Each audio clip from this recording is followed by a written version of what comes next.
मुसलमानों से नफरत नहीं है, इस्लाम से नफरत है। तो वो सर्वे भवन्तु सुखिनः गाने लगेगा। आप एक हिंदू को पकड़ के मुसलमान बना दीजिए तो वो कहेगा काफिरों को मारो। भारत के सारे मुसलमानों के पूर्वज तो हिंदू हैं ना।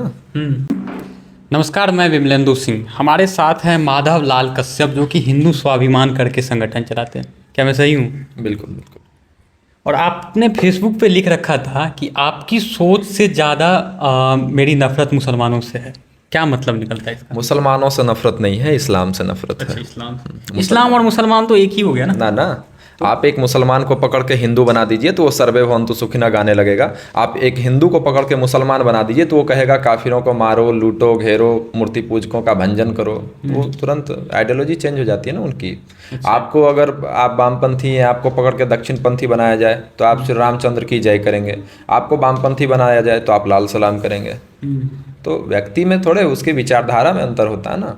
तो हमें मुसलमानों से कोई नफरत नहीं है। तो व्यक्ति से ही विचारधारा बनती है ना, कि तुम जो व्यक्ति है तो फिर विचारधारा है। भारत के सारे मुसलमानों के पूर्वज तो हिंदू हैं ना।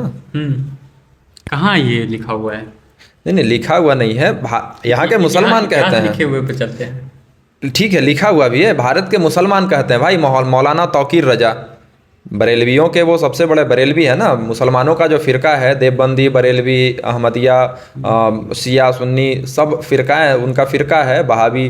तो बरेलवी फ़िरके के जो हेड हैं मौलाना तौकीर रजा, वो खुद कहते हैं कि मैं मुसलमान हूँ। जमीयत उलेमा के हिंद हैं, डोंगरा के राजपूत वो हैं, वो अपने वंशजों, वो अपने पूर्वजों को बताते हैं। मौलाना महमूद मदनी मोहन भागवत जी के अच्छे मित्र हैं। तो अच्छा, हाँ, आपने मोहन भागवत का नाम लिया, और जब आपकी चर्चा होती है तो एक बात निकल के आती है कि आप आरएसएस के भी घोर विरोधी आदमी हैं। ना, हम असली आरएसएस हैं, हम असली संघ हैं। हो सकता है मोहन भागवत जी रास्ता भटक गए हैं, वो संघ विरोधी हो गए हो, हम असली संघ हैं। कैसे कह सकते हैं? सर्वोपरि हैं मोहन भागवत जी संघ के। हाँ ठीक है, सर्वोपरि हैं। हमारे ज़मीन पे कोई और कब्जा करके और वो उस ज़मीन का नेचर बदलने का प्रयास करे तो वो उनकी ज़मीन नहीं हो जाएगी। आपके हिसाब से संघ क्या है?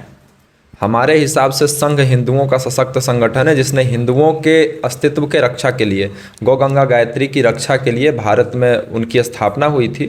इस पवित्र उद्देश्य के साथ आज रास्ता भटक गए हैं। आज वो मुसलमानों के साथ मिलकर कौमी एकता के गीत गा रहे हैं।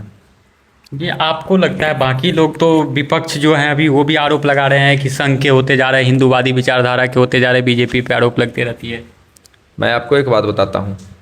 संघ जो है ना, विपक्षी दल जो है ना, विपक्षी दल हो या भाजपा हो, राजनीतिक दल का काम है आरोप प्रत्यारोप लगाना। हम राजनीतिक दलों की बात नहीं करते। हम राजनेता नहीं हैं। राजनीति में हमारी कोई दिलचस्पी है नहीं। वर्तमान राजनीति में, लोकतांत्रिक राजनीति में तो कतई हमारी आस्था नहीं है। राजतंत्र में? राजतंत्र में पूरी आस्था है। आखिर भारत तो हजारों सालों तक राजतंत्र के माध्यम से ही सुरक्षित रहा ना, बहुत सुरक्षित रहा। फिर आप चाहते हैं कि वही राजतंत्र लागू हो और दलितों की जो स्थिति आज से 200-400 साल पहले थी, वही फिर से वही स्थिति? 200-400 साल पहले भारत में मुसलमानों का शासन था। हिंदुओं के शासन से पहले की मैं बात करूँ, हिंदुओं का जब राजतंत्र था तब आप प्रमाण दिखाइए कि दलितों पे अत्याचार हुआ। राम जी ने अपनी पत्नी का त्याग कर दिया। दलित, धोबी तो दलित में आता है ना।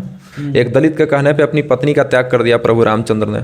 कहाँ भेदभाव था हमारे समाज में? सबरी के यहाँ जाके जूठे बेर खाए रामचंद्र जी ने, कहाँ वहाँ भेदभाव का प्रश्न उठता है? यदि भेदभाव उस समय नहीं था तो फिर आज इस चीज़ की चर्चा नहीं होती कि रामचंद्र जी ने जाकर के दलित के यहाँ बेर खाया। ये हम पे सवाल, यदि चर्चा ही उठा तो इसका मतलब था कहीं ना। हम पे सवाल उठाया जा रहा है तब हम काउंटर कर रहे हैं ये बोल करके।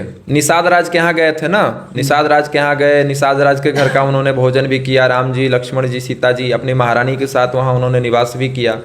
तो ये तो हमको काउंटर करना पड़ रहा है। लोग कह रहे हैं कि दलितों की स्थिति उस समय बुरी थी, तो हम बता रहे भैया कहाँ बुरी थी। दलित तो इतने समृद्ध थे उस समय, बुरी कहाँ थी? निषाद राज राजा थे अपने क्षेत्र के। अब बताइए, वहाँ राजा बनने का भी था उन लोगों को अवसर प्राप्त कि आप राजा भी बन सकते हैं। कहाँ स्थिति बुरी कहाँ थी? अच्छा, अभी यदि मैं आपके बारे में बात करूँ तो आगे किस पार्टी से चुनाव लड़ने का मन है? यदि है तो किस पार्टी से और बहुत बढ़िया प्रश्न है आपका।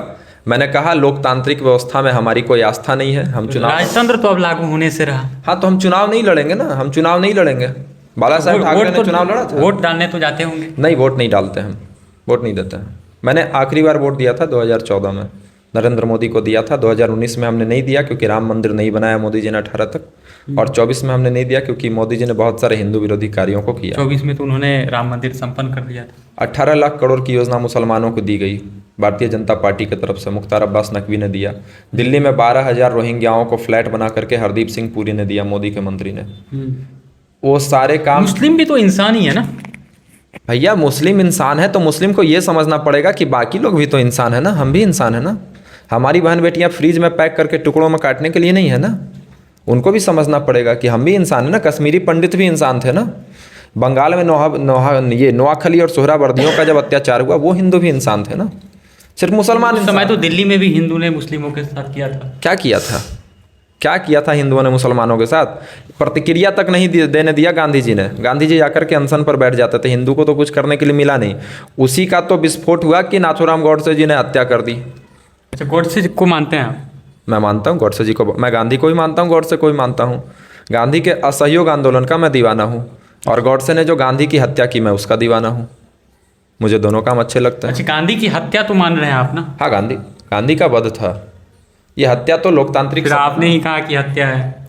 देखिए यहाँ तो गाय के हत्या को भी गोवध कहा जाता है। लोग कहते हैं गोवध पे प्रतिबंध लगे, तो गाय का वध थोड़े किया जा रहा है, गाय की तो हत्या हो रही है। अच्छा, सावरकर जी के बारे में क्या ख्याल है आपकी?